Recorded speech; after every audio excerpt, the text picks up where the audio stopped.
Mga katami, ngayong araw na 'to mga katami ay may ni-repair tayong CR mga katami at bulok na yung kanyang tubo. So, ni-repair ko kanina mga katami, hindi natin pinakita kung paano natin palitan. Tara, let's go, samahan niyo ako.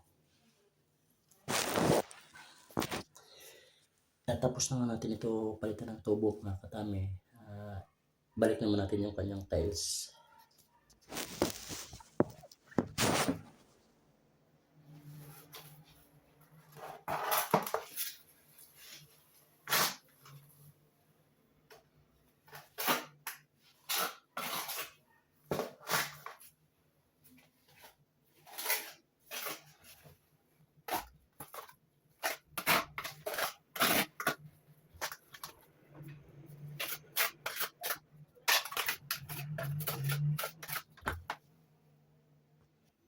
So, ito na siya mga katami.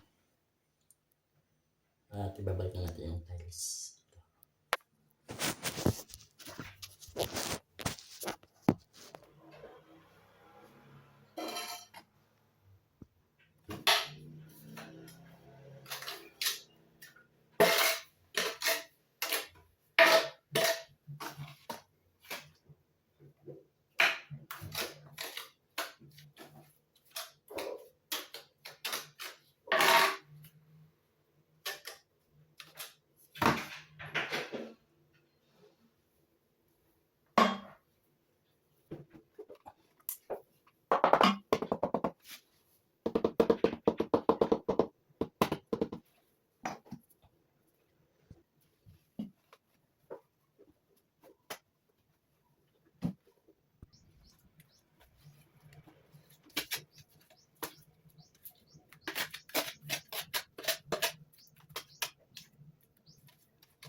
At ngayon guys, tapos na tayong mag-tiles.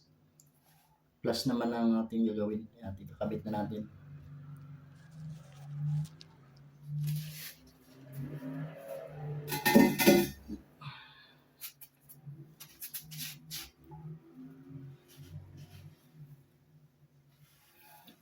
At ito nga pala mga katami, kakapalit lang natin ito at hindi na natin ipakita. Medyo mahaba-haba ang ating kakainin na oras pagka binidyo pa natin.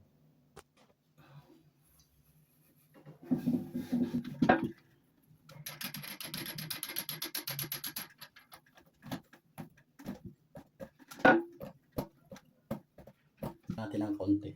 Ayan.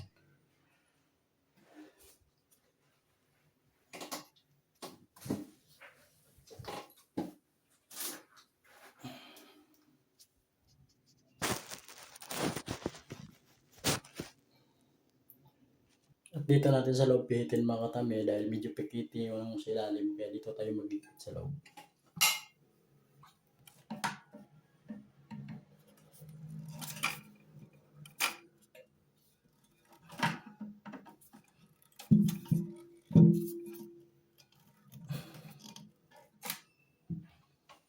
So, nagpita na natin mga katami at ilagay naman natin itong takip niya. At isunod natin mga katami takip.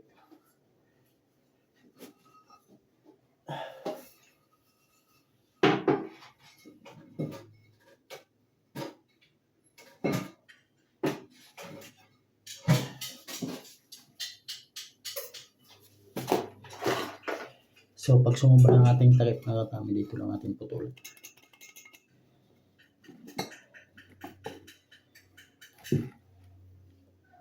At dito nga mga katami, medyo mahaba.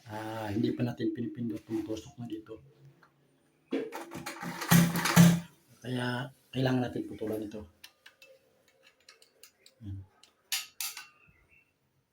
So tapos na tayo magkabit ng plus guys. Ito naman isunod natin.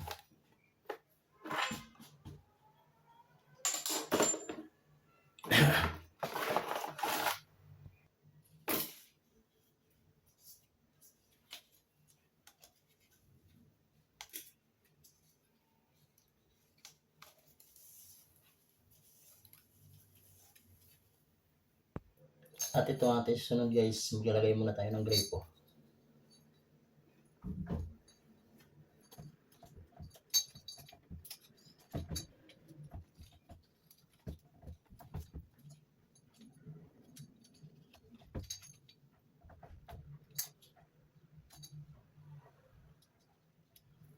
So ayan guys, naikabit na natin yung ating grapo at isunod naman natin yung angle valve.